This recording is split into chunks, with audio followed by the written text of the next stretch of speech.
When if he say he takanyidia.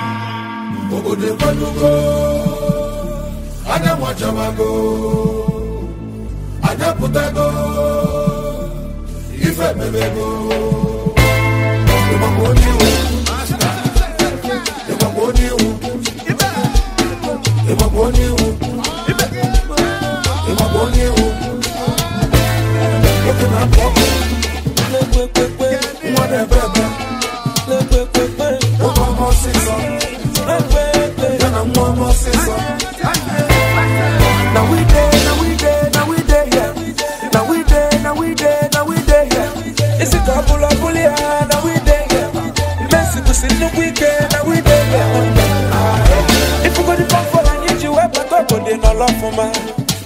No choice. If you go to package, I need you.